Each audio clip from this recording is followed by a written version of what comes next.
You're listening to BQN. Assimilate the audio.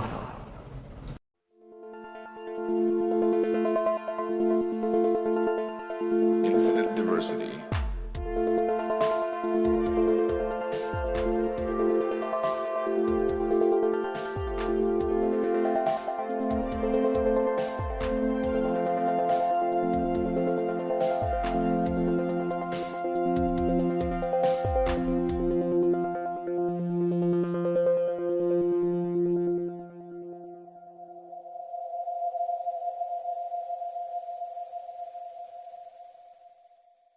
Live long and prosper, and welcome to Infinite Diversity, a Star Trek Universe podcast here on the BQN Podcast Collective. I'm your host for today, Thad, and joining me as always is my co-host, Chrissy. How are you today? I'm all right. I'm not inclined to do what you guys want to do and just run off in the opposite direction of where we're supposed to go. And also, you have a very bad taste in music, and I have very bad taste in wine. How are you doing, Thad? I don't know. I don't think I should trust anyone. That's usually a good way to go. You know, nothing bad ever happened from that. Joining us today are Joe Keegan and Kevin Scharf from Galaxy Class, BQN's TNG podcast. Thank you, Thad. Hello. So, we are gathered here today to talk about the premiere episode of Star Trek Picard Season 3. Joe, what did you think of this week's episode?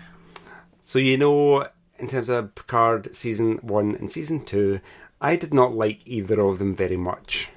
I have watched them multiple times because I'm a true Trekkie, and if it's got the Star Trek logo on it, I'm going to watch it to death. So I wasn't really getting my hopes up. I think my hopes initially for Season 1 were based on being in the room when Patrick Stewart came out at STLV to tell us he was coming back. Heck yeah. Mm-hmm. And I couldn't actually see him for crying because I was so emotional. The teenager in me was just deeply happy and joyful about that. So I think I purposefully didn't get my hopes up for them bringing back the entire TNG crew for Season 3. And then I watched it. And I was like, this is old-fashioned Star Trek. Mm-hmm. Just visually, L-cars, the music, the people. Patrick Stewart seemed a bit more vital. I know he's Captain Picard or Admiral Picard or Jean-Luc is now a synth. He just seemed a bit more alive and he wanted a new adventure. I loved everything about the episode. Loved. So you hated it. Okay. Okay. A little bit. Kevin, what did you think? It was good. No, you have to have opposite ends of the spectrum here, right? If it's going to be so effusive, you're just like, no, it's good. No, I really loved it. I woke up before my alarm on Thursday morning and got up early and watched Star Trek Picard at like 4:45 a.m. on Thursday morning. So nice. I was very excited to watch it, and I was not disappointed. I was giddy, and I was giddy about some things that I wasn't expecting to be as giddy about, like when we saw Raffi again for the first time. I was like, oh, thank God she's back. And oh my God, she's in terrible shape. But I'm excited that Raffi has a good storyline. Oh, yeah. I do feel bad that some of our favorites from previous seasons have been pushed away, that we don't have Rios or Elnor or Soji, but we got Beverly Crusher, so I think that makes up for it. Yeah, I think Beverly's worth at least one Rios. Yeah. Interesting that you say you liked seeing Raffi again. That was the one bit, if I didn't like anything, it was the Raffi scene. See that intro when she's visiting her drug dealer? It's my least favourite bit of the episode. Well, since you said you weren't a fan of the first two seasons, that makes a certain amount of sense that your least favourite part of this would be the really one bit of continuity from the previous seasons. Yeah, I suppose that's true, yeah. But having said that, I think her storyline's really... I'm quite intrigued by it. I want to see where it's going. I want to see how it ties in with what Picard's doing. We don't know yet. So, Chrissy, what do you think this week? yeah, I think you guys will have seen this in the outline, and I'm going to talk about it more as we go. But I feel like this is Next Gen's Wrath of Khan. Okay, this is the okay, so we did some of the experimental stories, and people were running around in their weird pajama uniforms, and now we're gonna go back to regular Star Trek. Even though I love the motion picture, don't get me wrong. But you can skip it. If you're watching original series, you can skip the motion picture and go right into Wrath Khan, and I think this is intending to be the same thing. And if nothing else will tell us that it is the opening in the 25th century. I don't know what you're talking about. That did not appear. Oh, yeah, I heard about that. Oh, no, okay, really? So apparently it appears... yeah, it's only on Paramount Plus that message appears, because I saw on Trek Culture they were saying that for people who watched it on Amazon in the UK, they didn't get that in the 25th century message. I rewatched it this morning on Crave, and we don't have it. Yeah. What? But what's weird is, because Picard is also available on Paramount Plus in the UK, people who watched it on Paramount Plus in the UK did get that message. Joe, which one did you see? Well, I think I've seen both. I've got Amazon Prime and Paramount Plus, so Gotcha. I'm not entirely sure. When does that scene occur? The very beginning. Yeah. It's the very beginning. We just get a very long black screen. Do you not get the Star Trek swooshy? Yeah, it's right after that. It's just, okay, yeah. We get the Star Trek Titan swooshy. swooshes around the Delta. Yeah. Yep. And then a black screen. And then Chapter 1, The Next Generation. Oh, no. Yeah, so I'm Oh. on Paramount Plus. Oh, I'm confused. So we get the swooshy rainbow thing on Paramount Plus, then the CBS production thing, Right. and then fade to black again, and then we get in the 25th century. Okay. And then it goes into the Yeah. nebula scene with the Yeah, Eros. because Oh, yeah, sorry. No, you're right. The Beverly Crusher stuff happens first. Sorry. Right. Okay, Okay, but that's I'm like, wow, they really changed it. Yeah. We don't get the in the 25th century. Yeah, I feel timeless. like that must have been they forgot to add it when they sent that file out. Yeah, they sent that file to the partners. I'm sure that wasn't intentional. There's no way. it's yeah. It's odd. It's very odd when you hear all these people talking about it. I'm like, I don't know what you're talking about. That didn't happen. Well, it's also interesting because I've heard for people in the UK, it dropped at midnight on Amazon Prime and then like 4 hours later on Paramount Plus, which is interesting. Do you know what I really didn't like? I was expecting to be able to see it in like lovely 4K HDR 10 plus Dolby Vision, but it's only in HD. And it turns out all the Star Trek productions are only HD.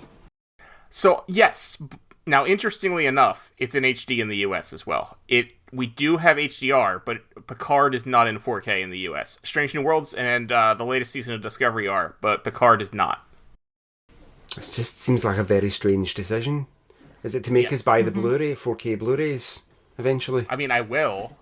Really? But... It's a merchandising thing. I'm trying to check. I'm not sure what format it's in. Let me take a peek.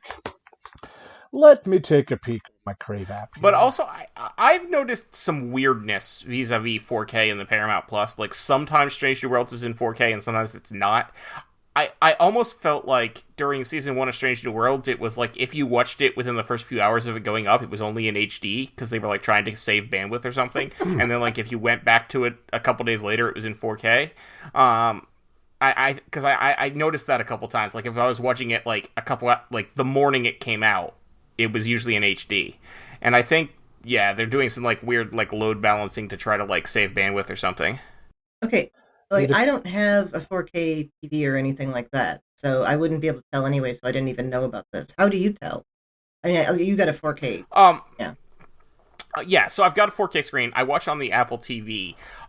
Specifically on the Apple TV interface, when you're watching something, if you, like, swipe down on the remote, it gives you, like, the info of the thing you're watching. Gotcha. It gives you, like, the summary, the rating, etc. And it will also say whether it's in 4K or HD. Okay. I bought a new TV recently. I bought a Samsung S95B 4K super duper HDR 10 plus. and like I like to watch everything to maximise the screen. Yeah. And the fact that this is just in HD, it still looks amazing. So I think I'm just being overly fussy. It still looks good, yeah. Hopefully we will get a 4K Blu-ray, because we went right into the episode. So a little bit of news from the last time we recorded is that Strange New Worlds Season 1 is getting a 4K Blu-ray release, which is the first television season 4K Blu-ray that they've released for Star Trek. Okay. It'll look even more gorgeous. Interestingly, it's coming out like a month after the 1080p Blu-ray, so that's strange. And it's a limited edition steelbook, so it may not... if you want it, I would suggest pre-ordering it, because you may not guarantee that you get it otherwise. I wonder if it's in high enough quality that I can, I don't know, sample Anson Mount's DNA and clothing. Just so I've got a ball in version that lives in a cupboard. That'd be interesting. I mean, you wouldn't be able to store them in the cupboard. The hair would just, like, blow the door out. Oh, a double tall cupboard. I mean, yeah. Okay. Build a cupboard particularly for this. It's, you know. The Anson receptacle, I call it. Yeah. I would think the Anson receptacle will be somewhere else. But, no. It's a family-friendly podcast. Oh, we've never claimed to be that, so that's fine. Oh. Yeah.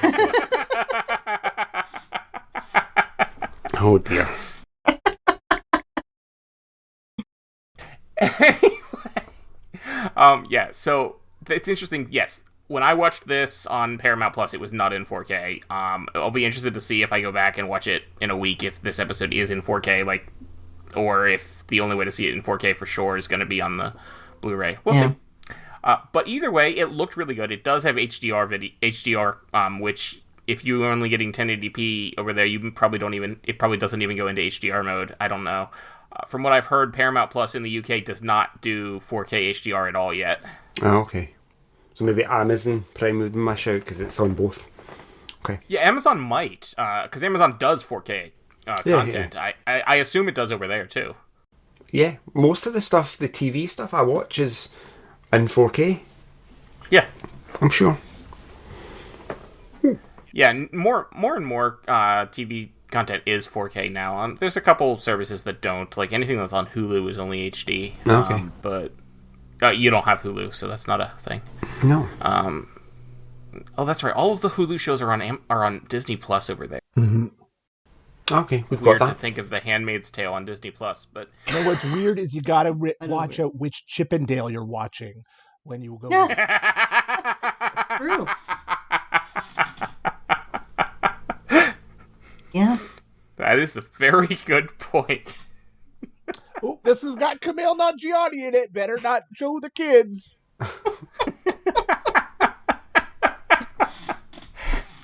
Anyway, Chrissy, did I ask you what? Yes, I did ask you what you thought. You did, and I was just saying it's a very obvious reset and intended to be a direct sequel to, I guess, either All Good Things or Nemesis, probably Nemesis. So.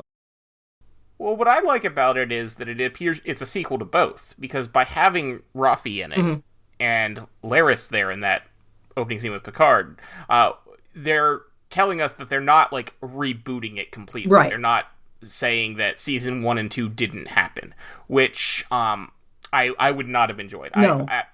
I was not as huge a fan of season 2 as we talked about in our recap the other week, but I enjoyed season 1, and I still had fun watching season 2, and I would have been annoyed if they had been like, nope, this never happened, we're just gonna pick up with a new story. That would have annoyed me. So I'm glad that there's continuity there. They're not saying this didn't happen. They're more saying, well, we're gonna take the story in a different direction, but everything that's happened before is still part of the story. So I was pleased to see Rafi. I thought I was very glad that she was actually Starfleet intelligence pretending to be someone looking for their drug fix. Had me fooled. Because had me fooled, because we knew that from the character that she had addiction problems in the past, and that's why she, as a agent, was able to convincingly play that. The one thing I was a little concerned about that was when she then went into the dark alley and verbally identified herself as Starfleet intelligence on the phone. That seemed not very good. Like offset. a rookie error. Yeah. It's going to get you killed.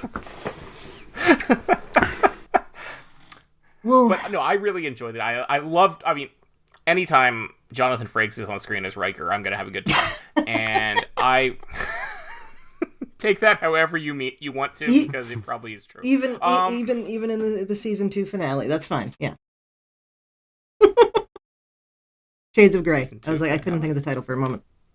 Oh, Shades of Grey is Quite not sure. a terrible episode. No, I'm I sorry. agree. It there doesn't are bother me. there are far worse episodes of Star Trek. Code of honor. Yes. Yeah.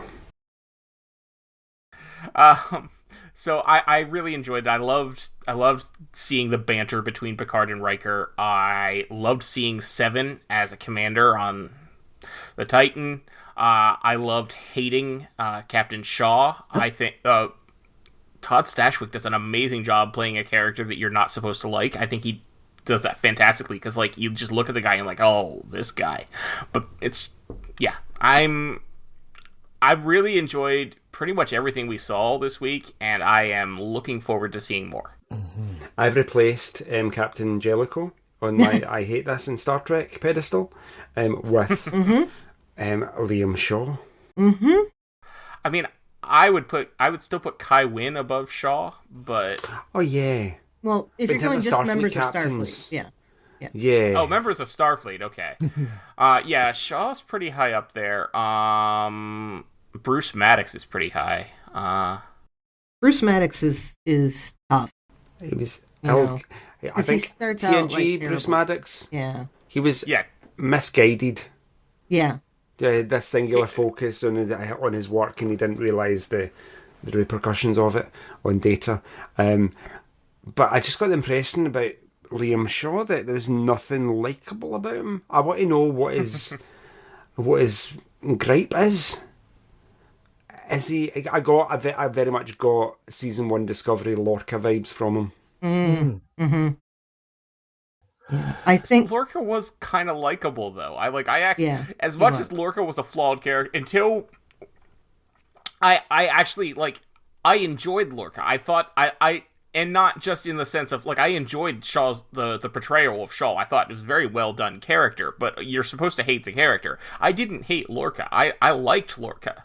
I was mad when Lorca turned out to actually be evil, because I wanted him to be this, flawed but good captain. So, but anyway, I think we hate Shaw because he's being mean to our Star Trek friends, right? yes. Like if Yeah. if it was some nobody who had come in and he acted the same way, would we be more sympathetic to him? Because here's a guy who's like, okay, I'm doing this routine thing. We're just going to show off for Frontier Day. And these two douchebags walk in and want me to fly to the other side of the galaxy. Like, he didn't know that's what they wanted, but he had to suspect that when Admiral Picard shows up unannounced, that something big's going down. He's read these guys' records. He knows what's going on. And he likes to make his ship run like clockwork. He would, if there was a distress call and it didn't fit his timeline, he'd probably ignore it.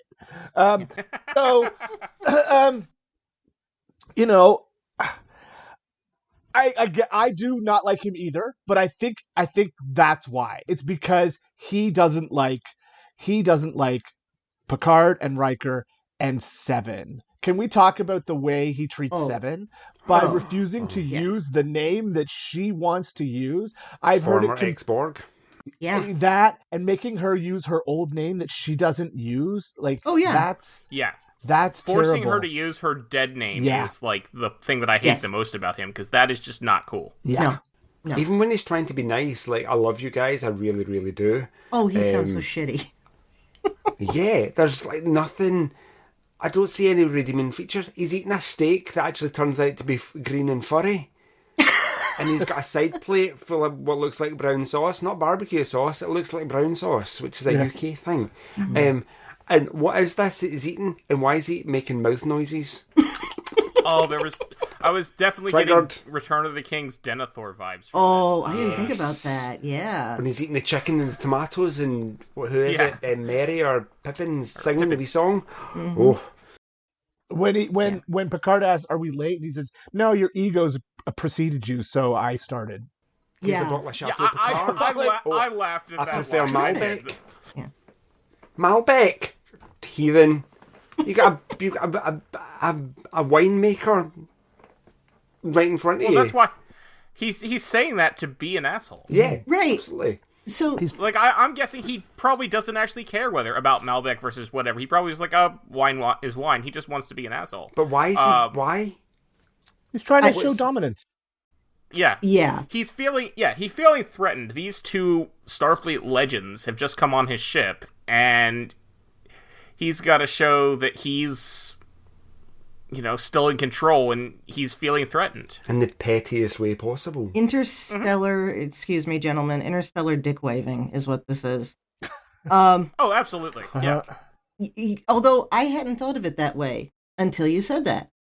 I was actually going into this wondering if he really did understand how rude he was being, or if he was just somebody who didn't know how to read a room and read people. That's also possible.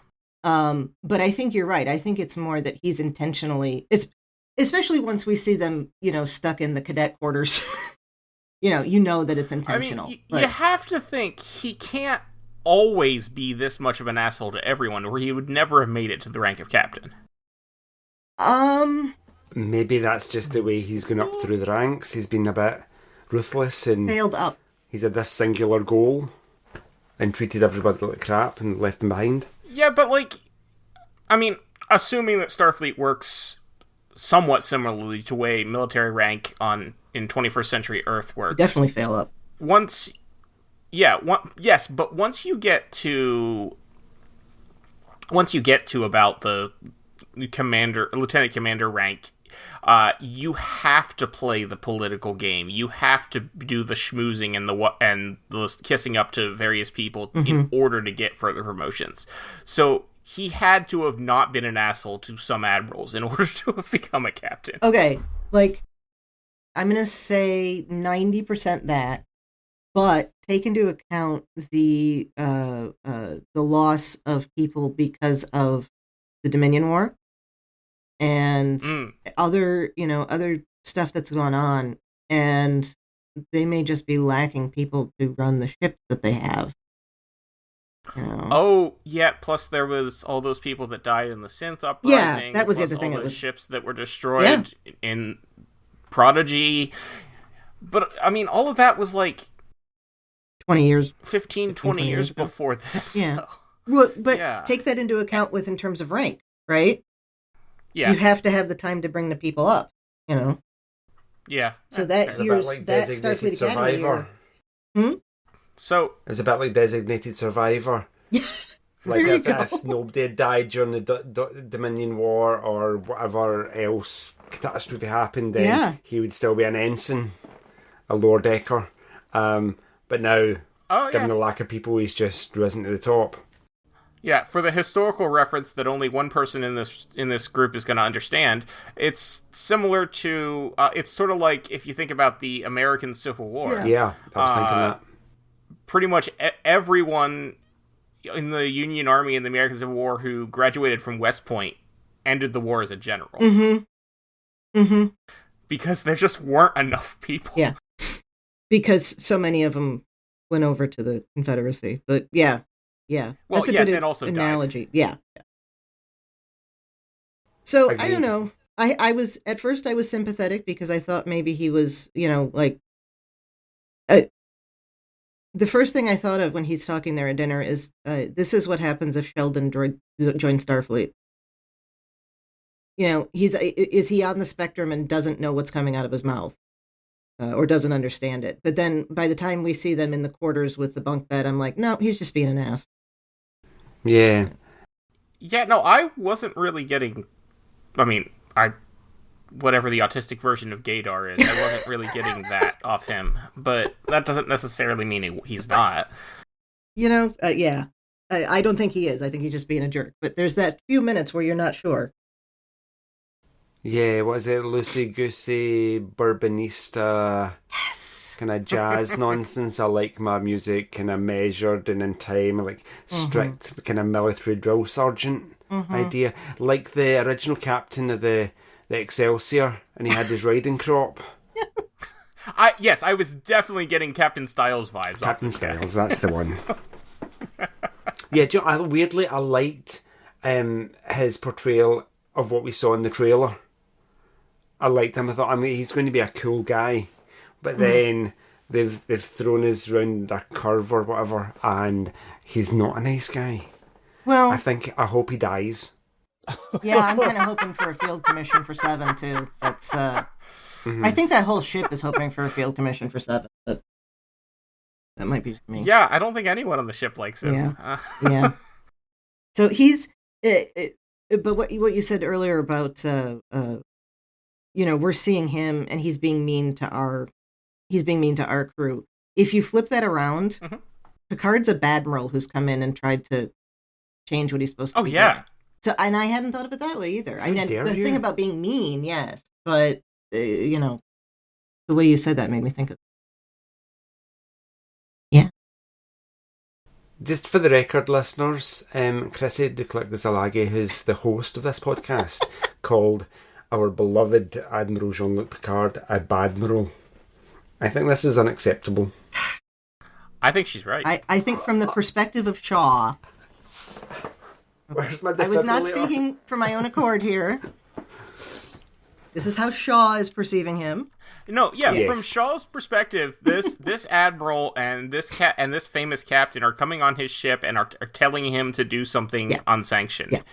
Which, how often did that happen on TNG? And it turned out it was because the admiral was, taking some secret anti-aging thing, or was infested with a alien parasite, or had broken the treaty with the Romulans, etc., etc.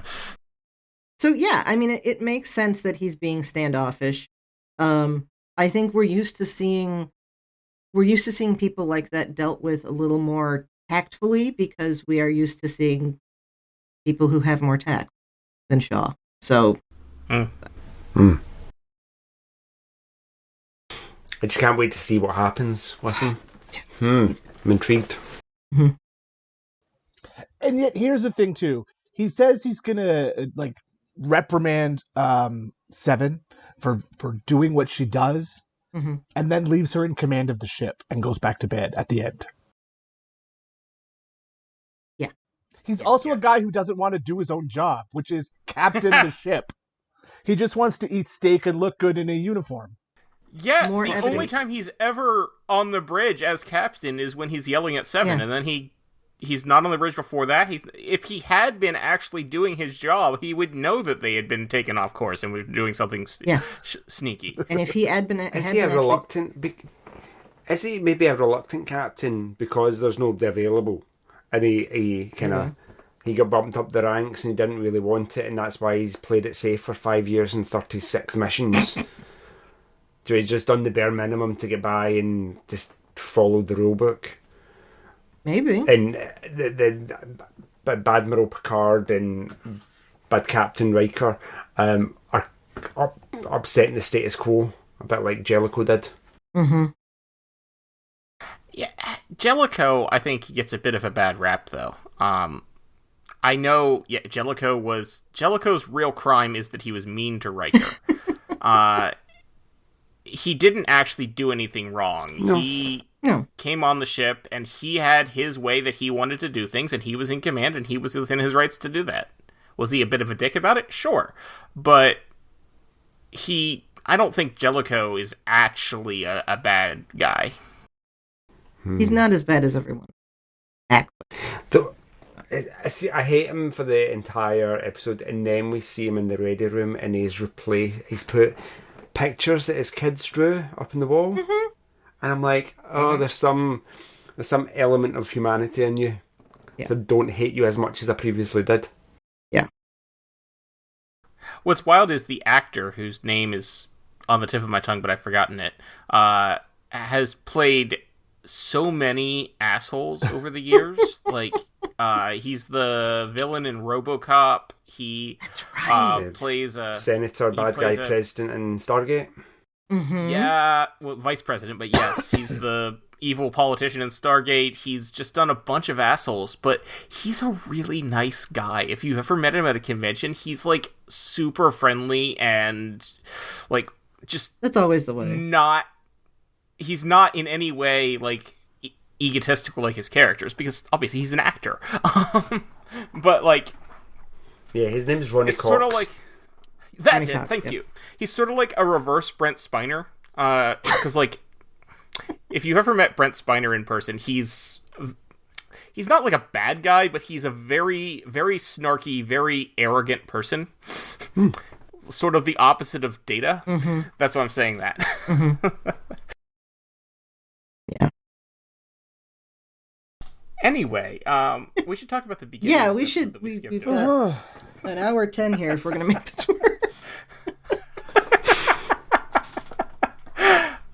So the episode opens, for some reason, with Beverly's laptop playing the logs from Best of Both Worlds. Mm-hmm. What's that about? Well, interestingly, before that, we get the song. Oh, yeah. Oh, yeah. I would set the world on fire. Mm-hmm. Okay. Which is an old song from 1938. And it was first recorded by...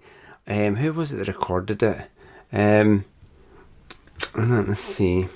I've got a wee note of it somewhere. Nope, that's the wrong one. It was first recorded... I Don't Want to Set the World on Fire.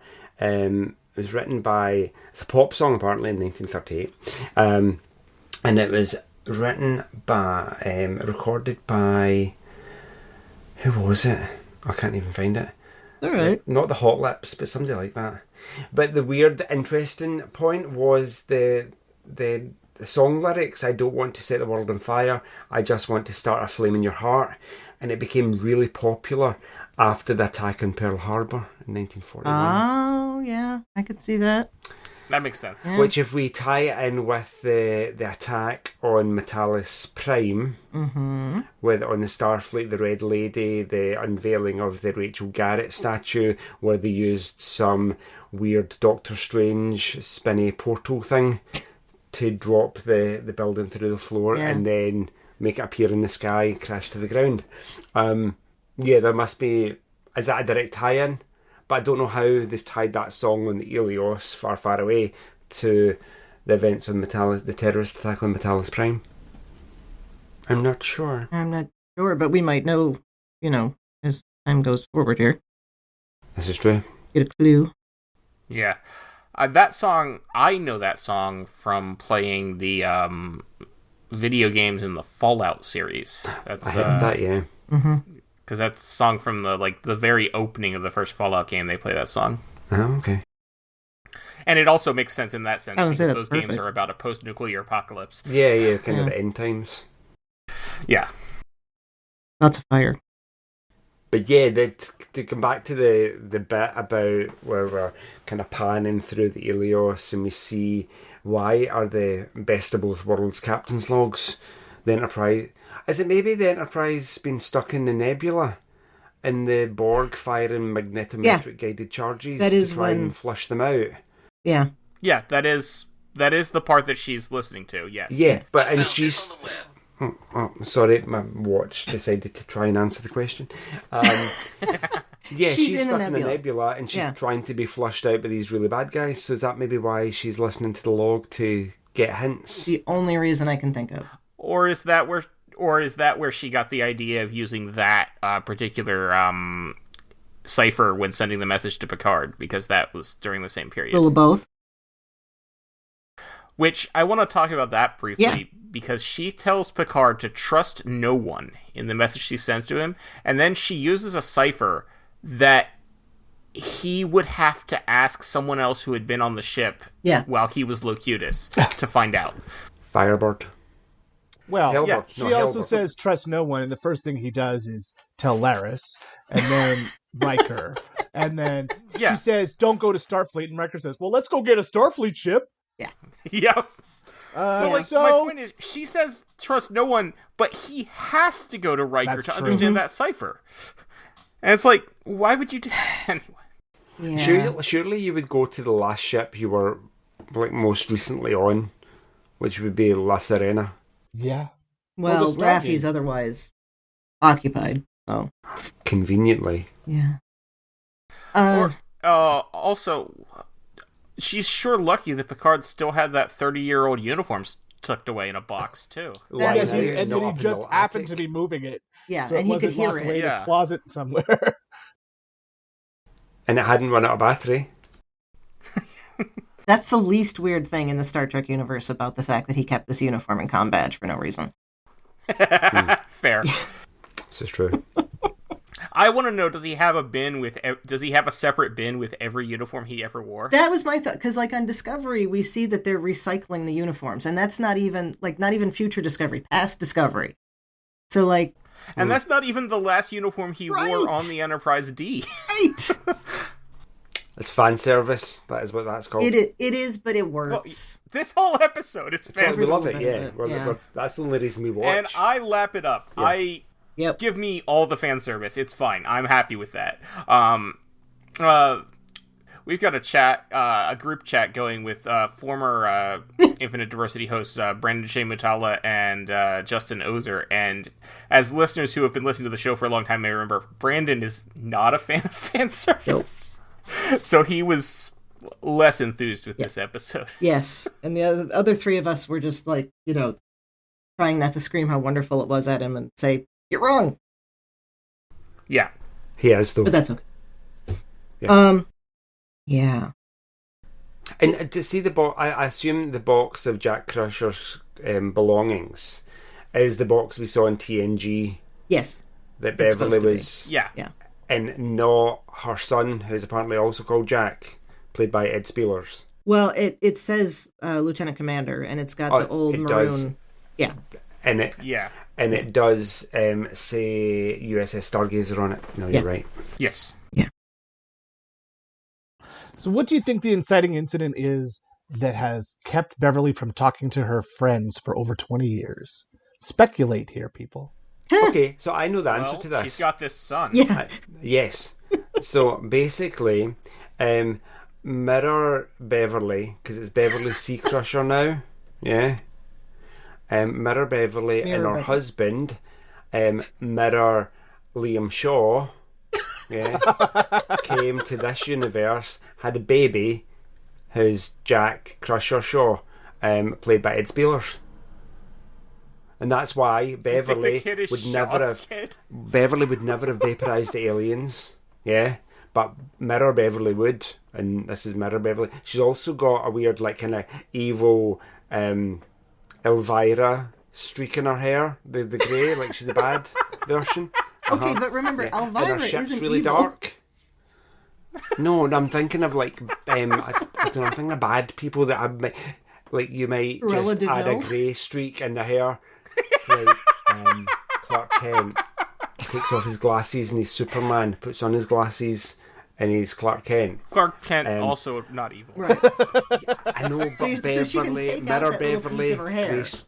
You see. grey streak, Yeah. normal Oh, Beverly. so no it's grey streak. removable white hair. Okay, Sure. I gotcha. Yeah, this is. I'm convinced it's a mirror universe thing, and all the bad people, bad Mirror Beverly. It's dark on the ship, and they're light sensitive. So, Is Joe telling us that everyone with gray hair is evil? Because that's I'm the worst thing. self-revelation on his Look, part. yeah. No, it's only if you have stripes. See.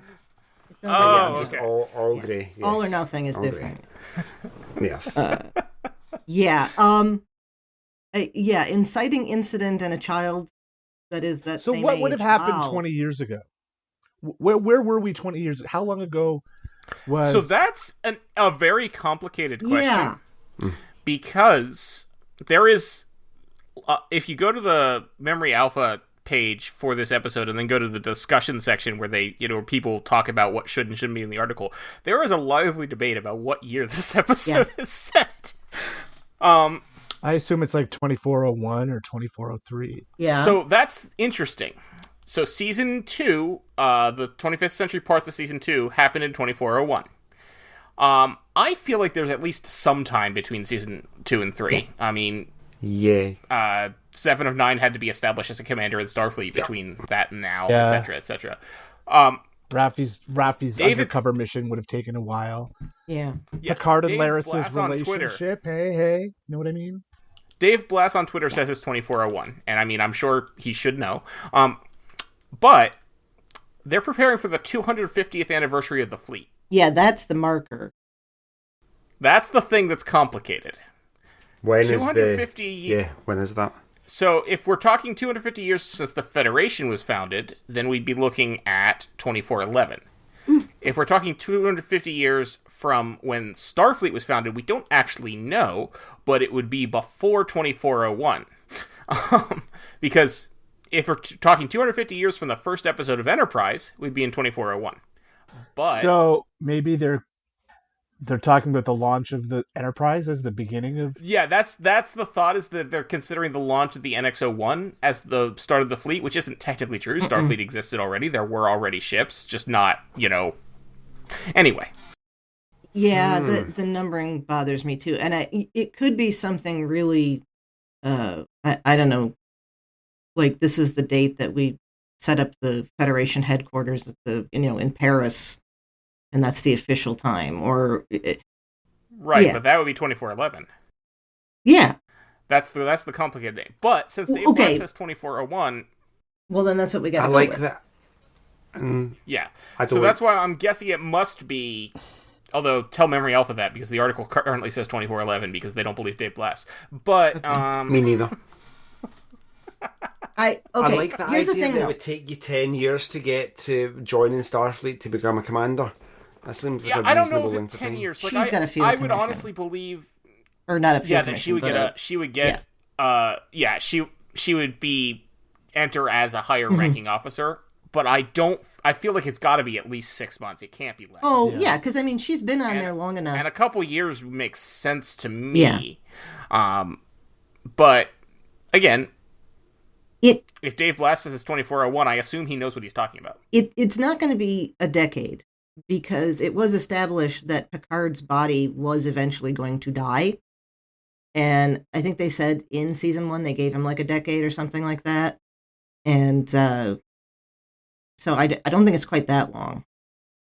Okay, so just for the record, can we call it 2406? Let's go 24. Okay, 2402 is what I was going to say, but yeah.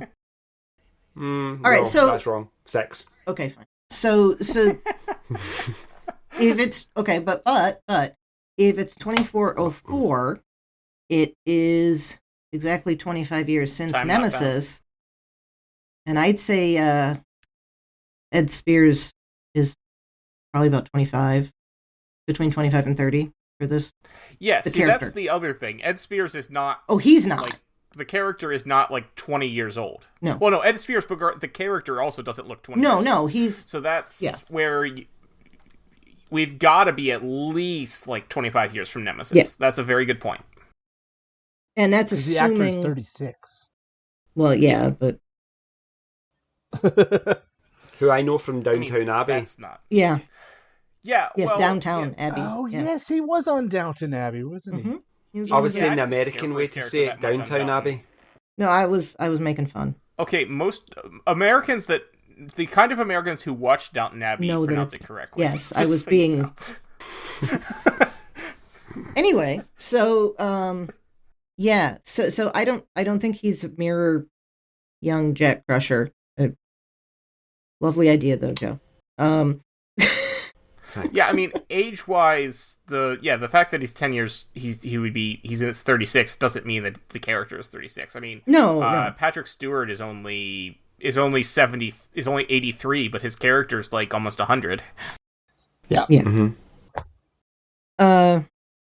Yeah, Or over 100, depending on what year. yeah, it's depending set. on. The general, I think the general consensus is that he has to be Jean-Luc's son. And I'm not terribly. Although I like some of the wild theories people have been making. Yeah. This is actually 2 people told me this completely separately, and both meant it as a joke. But I'm gonna say it anyway because I find it hilarious. Mm-hmm. Is that maybe it's actually Crusher and Riker's love child from the episode when Riker was a Trill. Yeah. And that's why Deanna is no longer talking to Riker, because he told her about him. Yeah, no. Okay. No, But on so then- many levels. Yeah. Given a human gestation period, Yes. she would have had the baby while she was serving on the D. There's Well, also she's a doctor. She can hide there's that. an irony there, considering that Gates McFadden was pregnant. So Right. that's the beautiful part. Yeah, I was gonna say there was a whole season where Gates McFadden was pregnant, and none of us knew. Yeah, no, just no. No, it's not. Yeah. I just find it funny that two different people made that joke independently of each Well, other. yeah, I agree. I was rewatching it last night with Nikki and Dom, who they're now married, so yay them. Listeners will have a De Clerck-Szilagyi congratulations to takeover next week while Thad's on his lovely little cruise, and we'll be talking to Nikki and Dom and Jay again. But she I'll be sipping jippers on a beach somewhere. yes, you will be. She says she said last night, she's like, I think he's a clone. And I was like, a clone? And she's like, yeah, I think the reason we saw the box with Jack Crusher stuff is that Beverly cloned her husband. Oh. And I was like, that's cool. But then better, okay, one step forward, okay.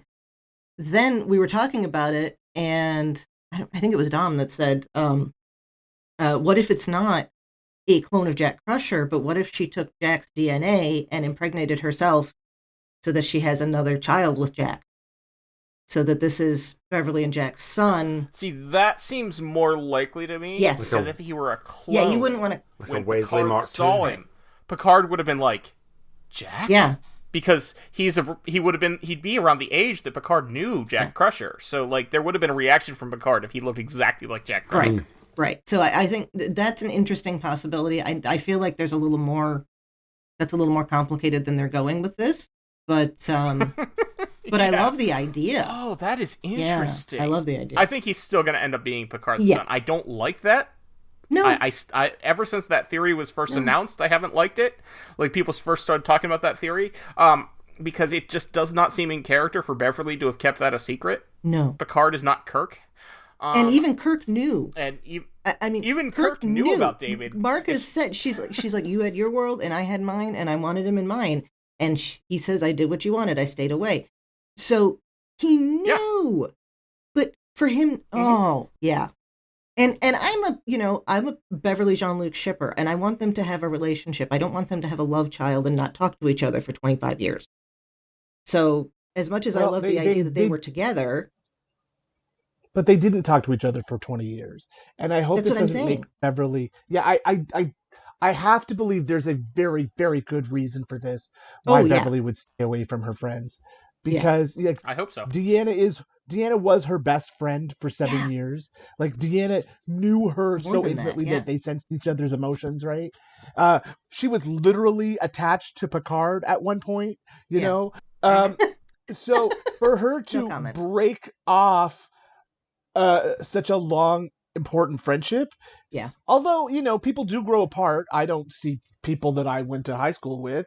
Right, But I don't. But that's a that different happens kind of breaking naturally. point. That's not a she doesn't talk to us anymore kind of a thing. Yeah, that we don't technically know that she didn't tell Deanna and told her not to tell anyone. Is that why That's Riker's on a the point. outs with Deanna and Kestra?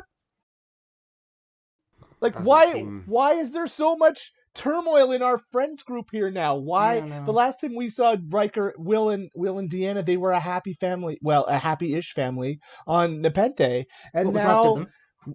now Will's been like, I think she Okay, needs her so that was space. anywhere between 2 and 12 years ago in universe. So How a lot how of old things is could have Kestra happened. now? Okay, see, and that Right. I feel like that's a point, because maybe we're dealing with a rebellious teenage Kestra, and that's why maybe it's he says, well, Deanna and Kestra will appreciate the time away from me, and maybe there's conflict, maybe there's father-daughter conflict, over that kind of thing. Not sure, but that was the first thing that came to mind, as opposed to them having some kind of break in their relationship. Let's hope, because I Yeah. want my friends to be happy, and they don't seem happy right now. Always. Yeah. Yeah, I'm sure whatever is going on between Riker and Troy will be figured out by the end of the season. I imagine there'll be like a thing where like Riker will realize seeing Picard and discovering his son through Beverly that like he needs to be closer with his family. He'll reach out to Deanna or something like that. Yes, and I think that is how it's going to end up with young Mr. Crusher there. That it's, but also we have had multiple people involved with the show telling us that some of these characters might die too. So yeah, well, we did get in the preview Deanna saying to Will about Jean-Luc called and you left half a galaxy between us. So there is going to be some reckoning there, which is good. I mean, maybe Riker dies and his last like act is like telling Deanna he loves her or something. Yeah. That would kind of suck, but I don't want any of them to die. That would suck. But, I don't want any of them to die either. But no, I know. I'm just saying, the fact that Terry Matalas and I think David Blass also have said that some of these characters might not make it through the season tells me at least one of them is not going to make it through the season. Yeah. So here's a question that I'm going to throw out. Is the reason this episode is called The Next Generation because we have seen a new generation of Crusher, a new generation of LaForge, a new generation of Musiker, and perhaps, and we know that Kestra's around too. Like, are we talking about a literal next generation of characters? I think so. And also a new generation I had not even considered class. that, but yes. Yeah. It's ugly. I'm sorry, it is. Okay. But yeah, we're seeing. I like the Enterprise next D. I like the generation fat ones. So that's fine. It is an. I'm not a fan of the Neo Constitution class that much. I sorry, that's don't really. I've never been one to have like a bunch of opinions on ships. I'm just like I grew up on the Enterprise D. That's the one I like. End of story. But I don't understand. That's the same way that I don't have much of an opinion on the uniforms. But you're the uniform guy. I also guy, don't so, understand. Yeah, but I'm sure I have like very nitpicky opinions on things. We've talked. That's not even. We don't even have to get into that. But no, Kevin, you're right. I think it is intended to be this is the next generation. And I'm really, really, really hoping that by the end of this, we're going to end up with a Captain Seven show with, I don't know, Lieutenant LaForge on the ship with her. So it's all the kids of the the Enterprise crew? Well, not all the kids, but, I don't think But that could be just a, little tie-in.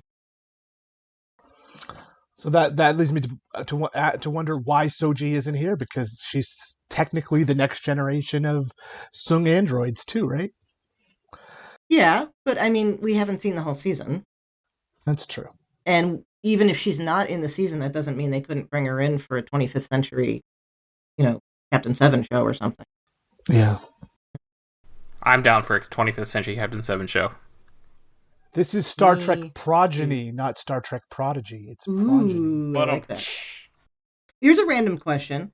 I made a point of seeing that when they were in the 10 Forward bar at Riker and Picard, they're drinking Swafford whiskey. Is that a thing? I didn't get a chance to Google. I noticed that as well, but I don't know anything about it. It's not. I've Googled it extensively. Okay. I can't find any reference to it, apart from it's appeared in the remake of MacGyver, which is another CBS show. Okay. Yes. And Terry Matalas was a producer, writer on that. So I think they've created this brand of whiskey and it's migrated across. There is one video clip that I found on Twitter of MacGyver. He's in a football stadium and he takes a Swafford whiskey kind of banner. Now one of those, it's like kind of stand at a convention. And he takes it and he uses it as a glider to glide down onto the pitch. Coming next year from Star Trek Wines. Yeah, maybe. Yeah. Okay, so that sounds like it's like the Morley cigarettes of the CBS. Yeah. Okay. Yeah.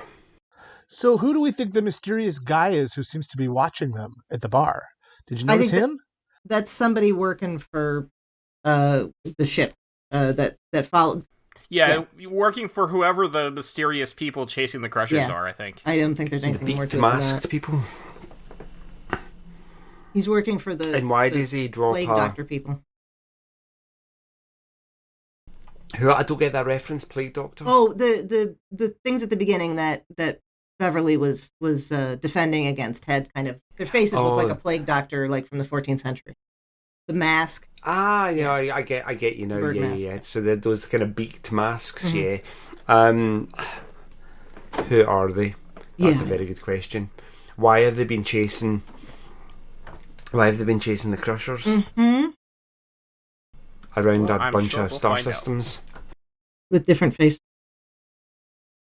Their faces always change. They're not changelings. Are they? That'd be too obvious. Are they?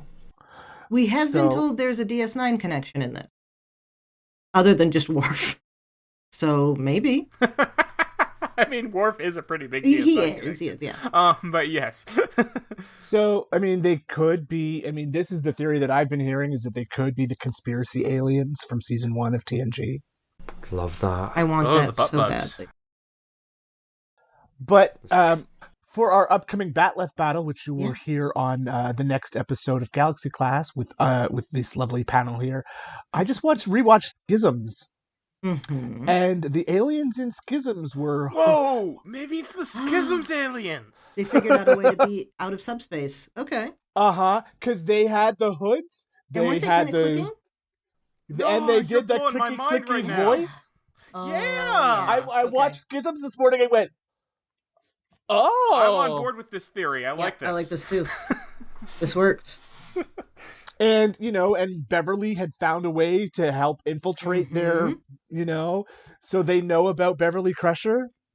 Until you brought up the changeling thing, I was thinking all that they have different faces were different people that were being sent after them by whoever our baddie is. But Well, that also does the butt bug things those too, are not right? Yeah. The conspiracy aliens, they can go into anybody's body. Right. So those could be, Like, none of those are mutually exclusive. yeah. I know that they don't actually go up the butt, but because they did that thing on Lower Decks, I now just can only think of them as the butt plugs. I was wondering.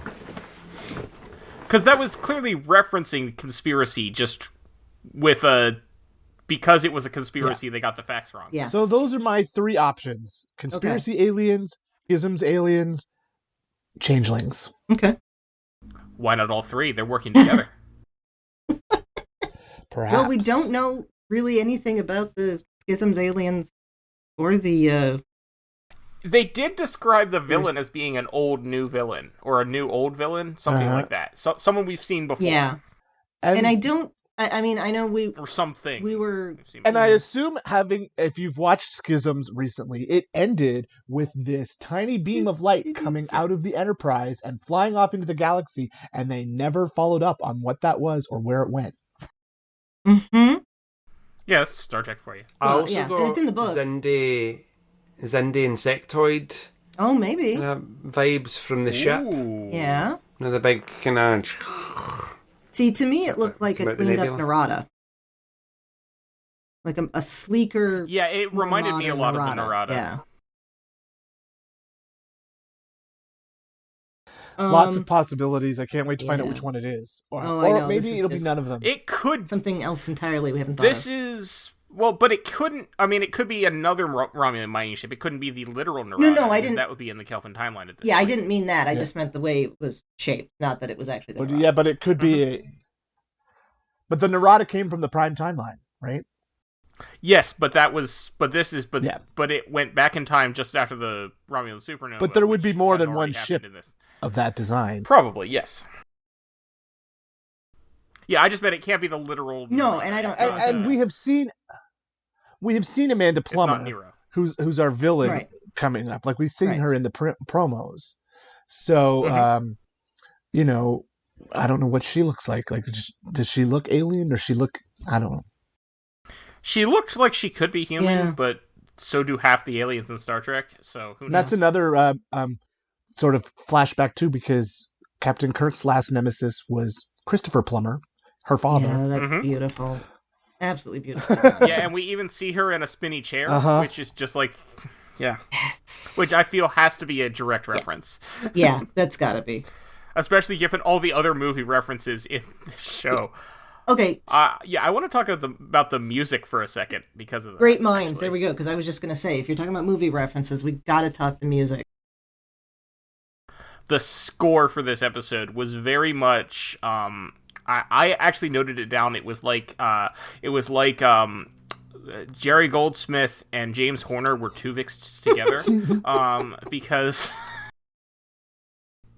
it was a lot of Star Trek 2 mixed with TMP music. Yeah. Some touches of... There was a touch of Undiscovered Country in one place. There's a little bit of Search for Spock in places. Obviously, we have the Borg, that theme from Best of Both Worlds. A lot of First Contact. And in fact... Mm-hmm. Yeah. Well, the whole credits theme, That's First it. Contact. Is the First Contact. Oh, yeah. Yeah.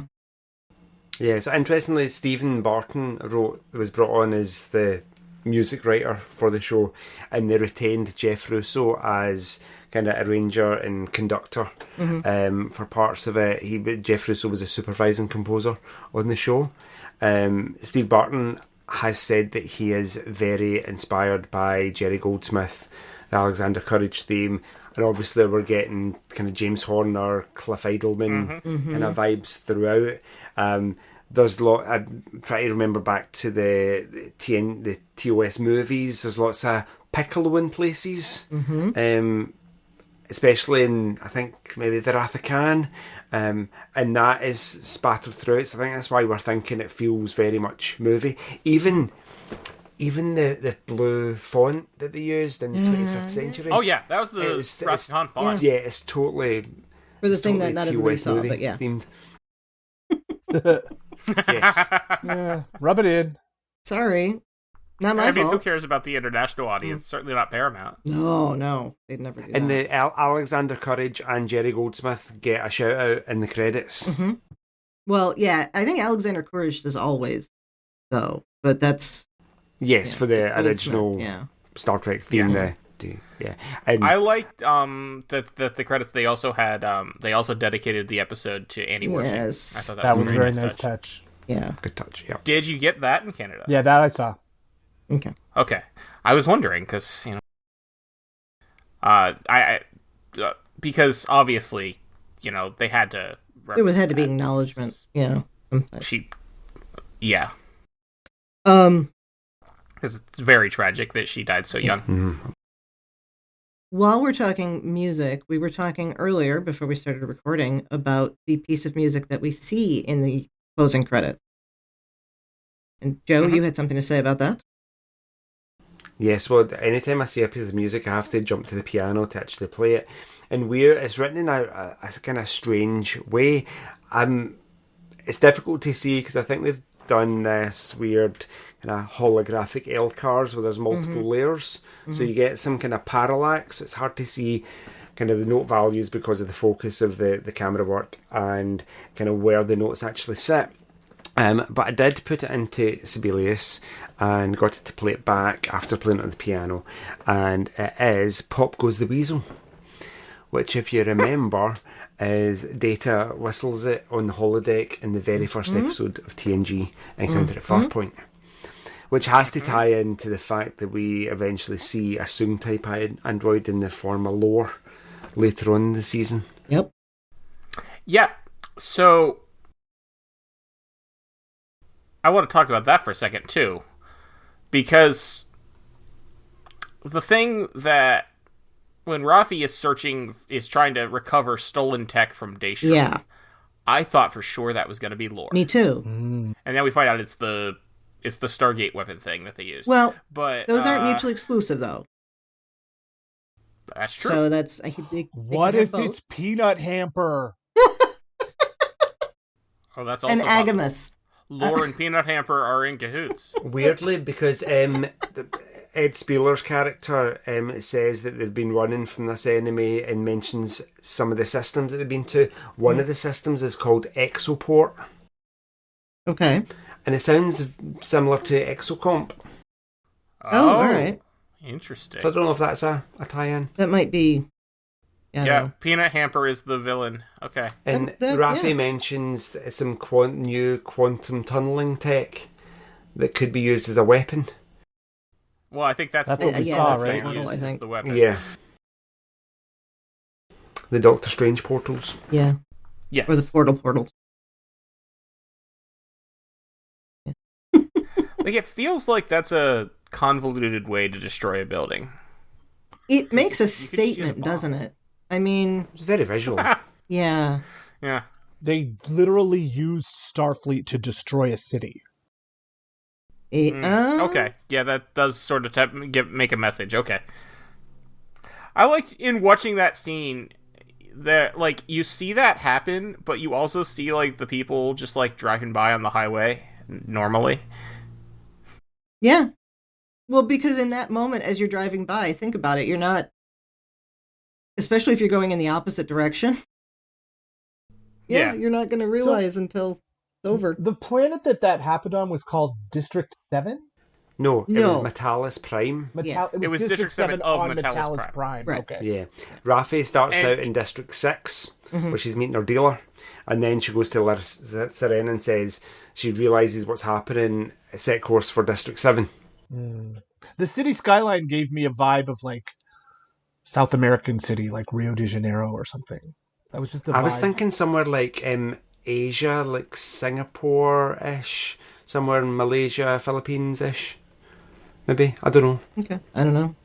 So, interestingly enough, Metalis Prime, obviously, I think we all saw that and thought, oh, it's named for Terry Metalis. And that is true. Yeah. But it was not named for Terry Metalis in Star Trek Picard. It's from the Enterprise episode Dawn, back when Terry Metalis was a production associate. He was Brandon Braga's assistant. And it was named for him all the way back then.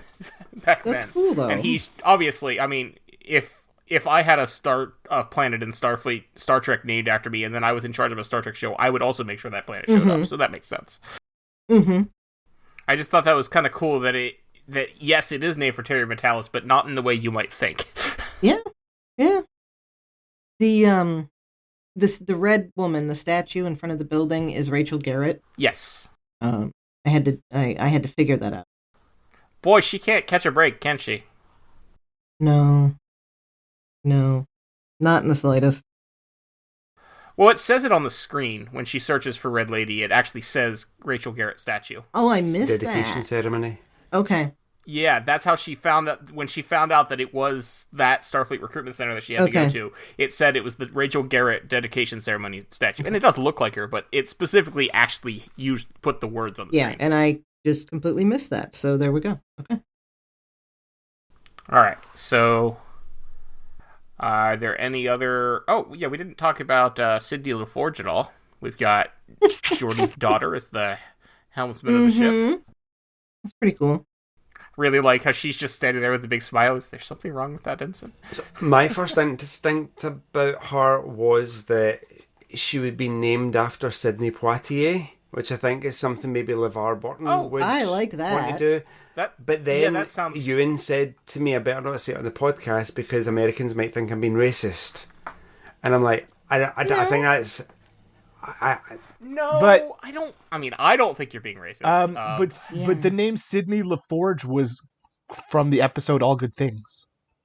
Yeah, Yes, but is it still that's named still- after Sidney Poitier? could be a reference. But it could have been even then. And that does feel like the sort of thing LeVar Burton would Yes. do, too. That's what I was like, thinking. I don't think you're being racist when LeVar Burton is has been for all of his life a very outspoken proponent of black culture, And black artists. black American culture, black artists, etc., Yeah, etc. yeah.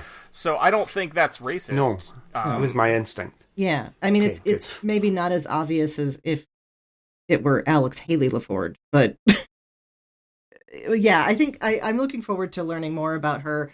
I want to know who these girls' mother is. I want to know if he's with Leah Brahms or somebody else, or it's just I don't know. I hope he's not with Leah I hope Brahms. he's not too, because No, Were you ever in a situation where you're young and trying to prove yourself, and then your dad's friends show up and make fun Yes. of you in front of your entire...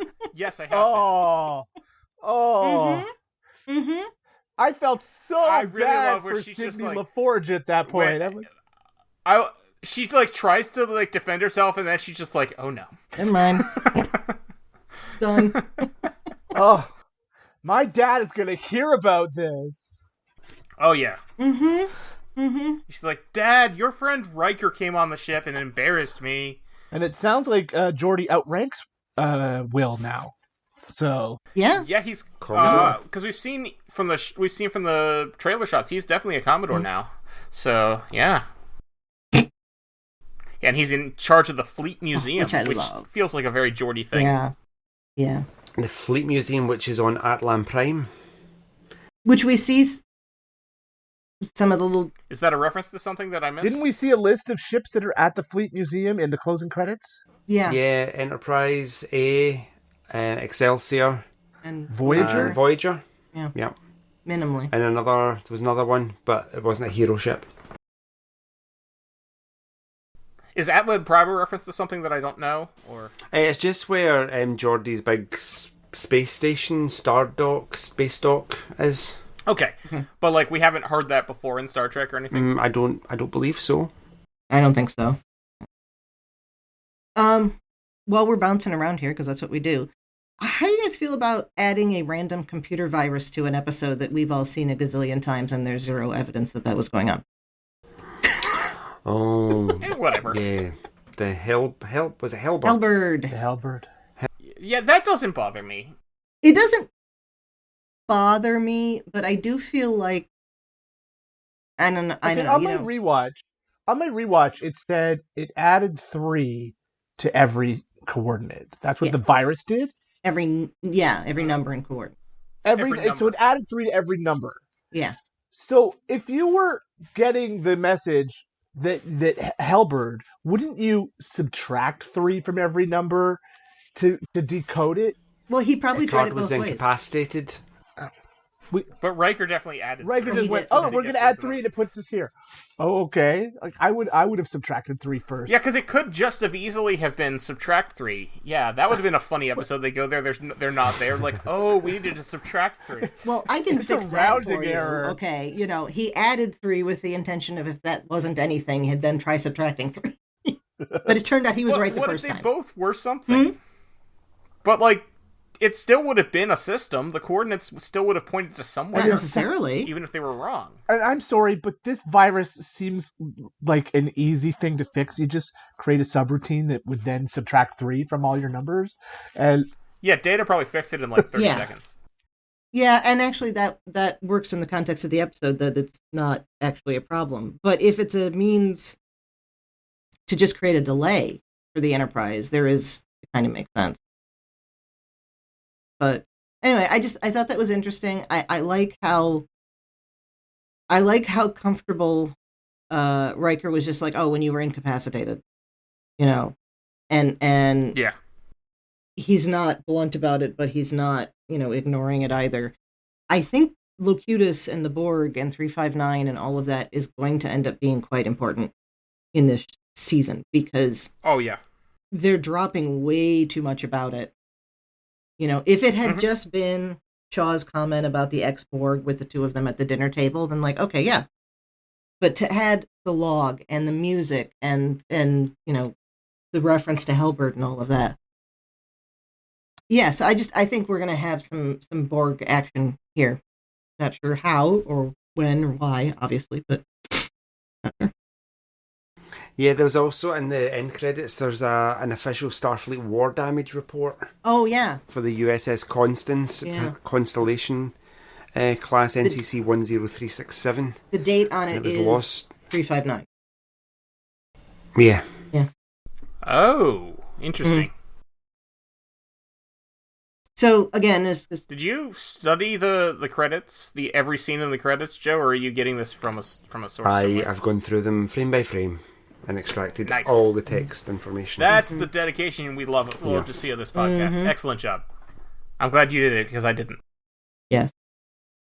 So again, to go back, since I was watching this with my sister, to go back to her theory that her theory is that Shaw has family that was killed at Wolf 359, a la Cisco, and that's why he's being so pissy toward Picard. And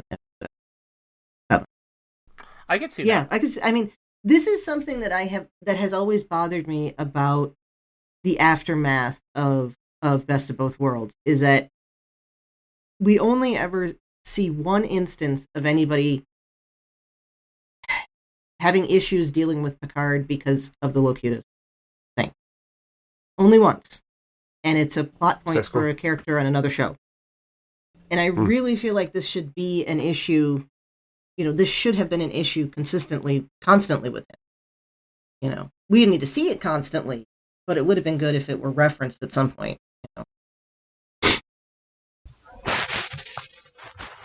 And moving on to another random point, has Laris just been shuffled off the board until we see a reunion with her and Jean-Luc at the end of the season? You mean like Is last season? Well, it's interesting that they continue to sort of set up Picaris, and then I feel like they probably won't do anything more with that. That's a shame, because I love Orla Brady, even when she was playing another character last season. Not Laris. So as we called her. And I know I know there are people that are annoyed about them sort of setting up Picard and Laris together, but I actually like them together. I kind of want that to happen. I don't and if dislike Romulans it. if Romulans age like Vulcans do, she could be older than he is. They do, and I think she is. But yeah. I'm not. I didn't mind that. I think they worked well together. I think it was a little weird since he was like their rescuer. But there's we don't need to get into the psychology of it. So I won't. I mean, if they had, I think that's okay in the sense because it's been years since it happened. Yes. And yes. she was, and it's not like she was alone, and she was sort of his caretaker for several years too, right? Before anything romantic developed, because her partner was around in the first season. Yeah, like if he had rescued them and then they had immediately started boning, then that would be a little more problematic. But yes, it would be. But in this case, because it had been years since that happened, no, I don't find that I don't see like a power dynamic issue there or anything like that. I don't know, power dynamic or just misplaced emotion.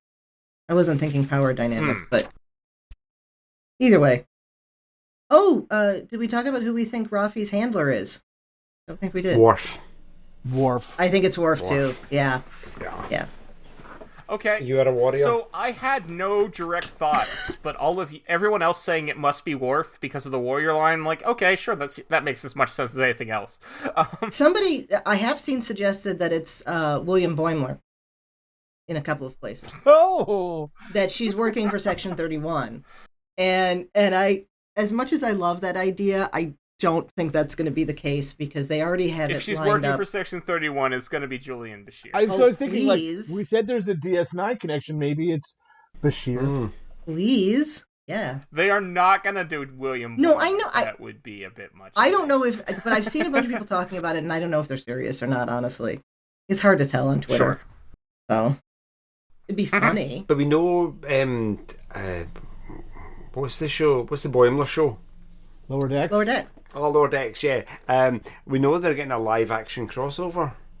Yeah, but that's I that's think Strange they New could Worlds. absolutely Strange do a Lower Decks reference or cameo in this season. Oh, yeah. I'm saying specifically not William Boimler because if we remember, this is like 20 years later. I suspect that by the time Lower Decks ends, William Boimler will probably have died for real, as opposed to when he faked his death and joined Section 31.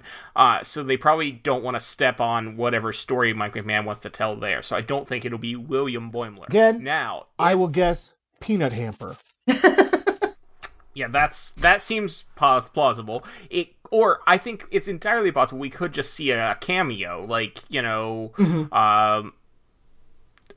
aged up Tawny Newsome showing up as Captain Mariner for a second or something. I think they could absolutely do something like That'd that. Be cool, actually. Could it be somebody like Tuvok? Now, that's a possibility. I could see Tuvok, yeah. Starfleet Security, certainly. And there's no reason he wouldn't still be around. I mean... Or T'Pol. Yeah. That's pushing it a bit Probably for her. not T'Pol. But Because she'd be almost I don't think 300? 200? Yeah. She'd be really old even for a Vulcan at this point if she were still alive. But, maybe. T'Pol could absolutely show up in Strange New Worlds, though. That would be good. All right, so Yeah. we're thinking Worf. Yeah. Okay. We got to That- get Worf in here somehow. Yeah. Mm-hmm. And we know he turns up, Yeah. and he fights Raffi. Oh, that's true. We did see him in the preview. It looked Yep. like he was on that planet. So okay. All right. Well, I guess that's that then. Oh, yeah. And they're sword fighting, Yeah. Batleth, Okay. Mechleth fighting. So maybe that's just a training session, not an actual fight. He's Yeah. training his operative. Oh, okay. Yeah, that's possible. Yeah, and he talks, and we got the thing in the earlier trailer. If she was once like me, and he must be talking about her. Oh, yeah. Yeah. Anyway. Yeah. One other thing I want to mention, complete aside here, is anyone who owns an Eagle Moss Enterprise D now has a prop replica. It's true. Those were actually Eagle Moss ships that were. Oh yeah, the clear plastic stands were a dead giveaway because those are only Eagle Moss made stands like that for their models. And the black kind of ovoid base. Yeah. And they definitely Eagle Moss. probably got him cheap. After the Well, no, they would have. They filmed this back when Eagle Moss was still that's true, actual yeah. company. They still probably got them for free. Yeah. But maybe that's what brought down Eagle Moss. But They should have charged Paramount for all those little models. it's also possible it was just like people who worked on the show brought in their own personal collections. That's for the true scene. too. With the crowd that we have on these, yeah. Yeah. No one likes the fat ones. Story of my life. Oh. Right. Okay. This is a lot of setup. You know, you don't actually have, with the exception of actually we didn't even talk about Riker and Picard taking the shuttle after. Well, we talked a little bit about that with Shaw, but yeah, all of this is set up. I think this next week and the week after are going to be a lot more actiony. Better. I'm excited to see where it goes. I'm along for the ride. Mhm. Absolutely. I'm definitely liking this better than the first two seasons. I didn't hate the first two seasons. But No, hate is a strong yeah. word. I don't hate any season of Star Trek. yeah, but this Well, is I like the beginnings of both seasons. I thought, yeah, that's true. and I like the ends of both seasons. It just seemed to wibble wobble in the middle. So I'm hoping that we go a smooth flight with no turbulence Mm-hmm. to the end. Right. Mm-hmm. Yeah, I'm very, very optimistic about this, given how I also liked how both seasons started out, but I also feel like I liked this more than I liked the start of the first two seasons. So I think even if it does like dip in quality, maybe it will be a lower dip or a higher dip, I guess. It feels more like Star Trek. Yes. We've got actual ships and bridges and phaser fire and cool aliens. I mean, that's how I felt with the first episode of season 2. Yeah. Yeah. So hopefully we're not gonna suddenly veer somewhere else in episode 2 of this.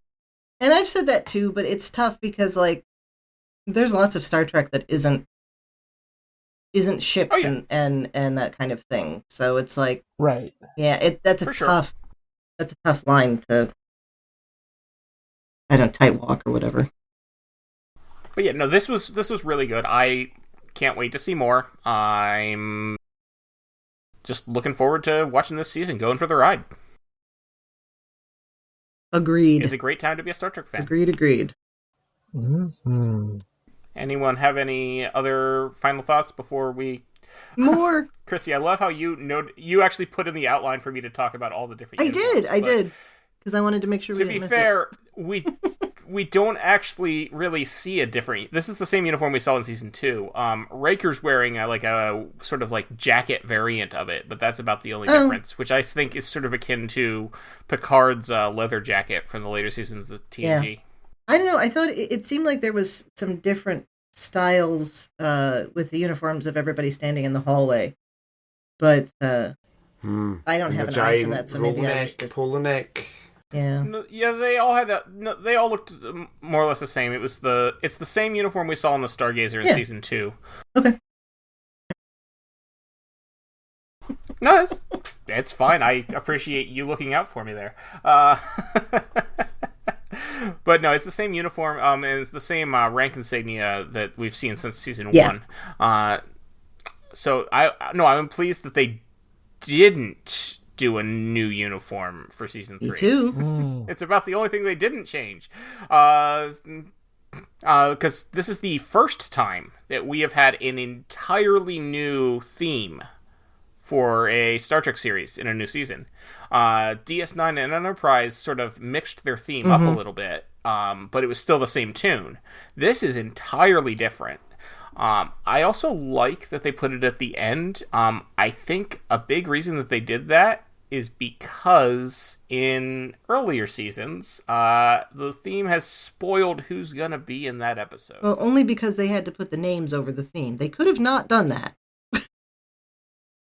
Yes. They could have not done that. That was a choice. Do you think this will be the norm going forward, that the theme and the images will be at the end of the episode and not the beginning? I think it will at least be the norm for Picard. Yeah. I feel like they wouldn't just do it with this episode and then change it for the rest. I don't know. I doubt it's going to change for the other shows. I bet they'll still continue the way they are. But I think specifically for Picard, because of how many people are who are considered main cast, and their appearances are a bit of are important. I think they really don't want us to know exactly which episode Geordi's going to show up in, or exactly which episode Lore's going to show up in, etc. Because that did. And can we give a round of applause to the episode titles reappearing on screen? Oh, yes. I am so happy. This needs to return for everything. Yeah, I hope that trend continues, because I do sort of miss that. Yeah, me too. That was something I always appreciated. And I will say that when I first saw the theme at the end with that first contact music and the LCARs and everything, I will totally admit to I cried a little bit. I thought it was beautiful. It was. All right. Well, I think we're good until next week, because we're going to keep talking about Picard for the next 9 weeks, and that's awesome. Yeah. Joe and Kevin, thank you so much for joining us. This was a lot of fun. Always happy to merge the BQN shows for a bit. Where can listeners find you online? You can find both of us on Galaxy Class here on BQN. And you can find me. I do a podcast with some non-Trek friends called True North Nerds. We talk about all kinds of nerdity. I was supposed to see Ant-Man this weekend. I don't know how I'm going to fit that in. I'm on the Twitters and as True North Nerds and all over the internets. You can find me. Just search for me. Joe? Same. You can find me with Kevin on Galaxy Class, which is another BQN podcast. You can email me, joepodcasts@gmail.com, and you can get me on what's our group called, the BQN Collective on Facebook. Yeah. Yes. And Twitter and Instagram, although I don't really like to use Twitter, but I'm at JoeyJoe77UK. You can get me there. All right. Chrissy, where can people find you when you're not stealing a shuttlecraft? Right. I do that a lot. In addition to here on Infinite Diversity, you can find me on History with the Szilagys here on the BQN. That is our twice weekly short history podcast that I do with my fellow historian partner, Jason. I'm also happy to chat about our shows in the BQN Collective on Facebook. And I'm on Twitter at The Goddess Livia, that's TheGoddessLivia, where I tweet about Star Trek history and leftist politics. So, Thad, where can people find you when you're not trying to figure out how to ignore your instincts and just follow orders? I've never been good at that. Me either. Best place to find me is on Twitter. I'm at Tyrannicus. That's Tyranicus.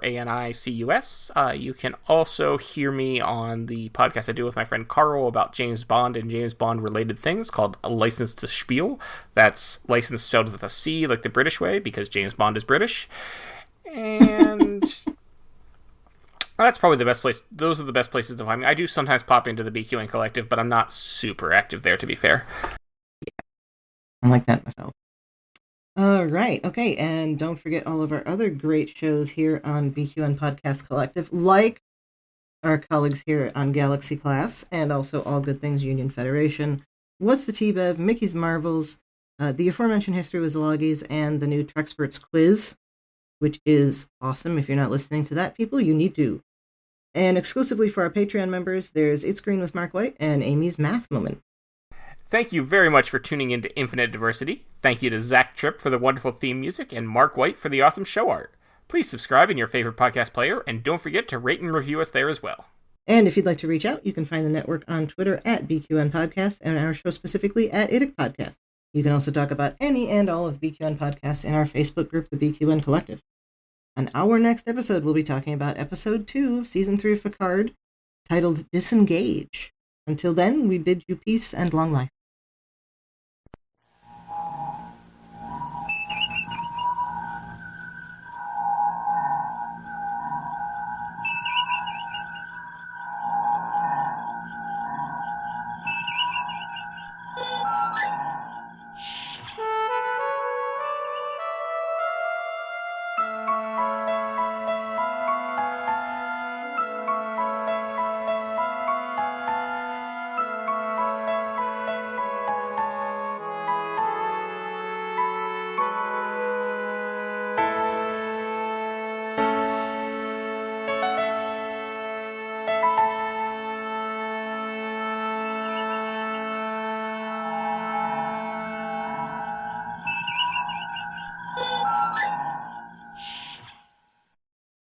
And we've got a bit of a BQN mashup today, because joining us as well are Joe Keegan and Kevin.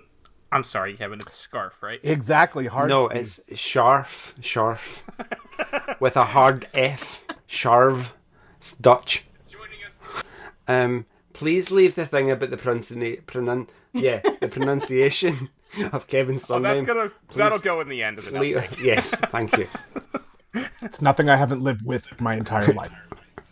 Well, I feel bad because I'm positive I've asked you that before and that didn't remember, so That's I'm sorry. fine. I just hope that you remember your great days at elementary school.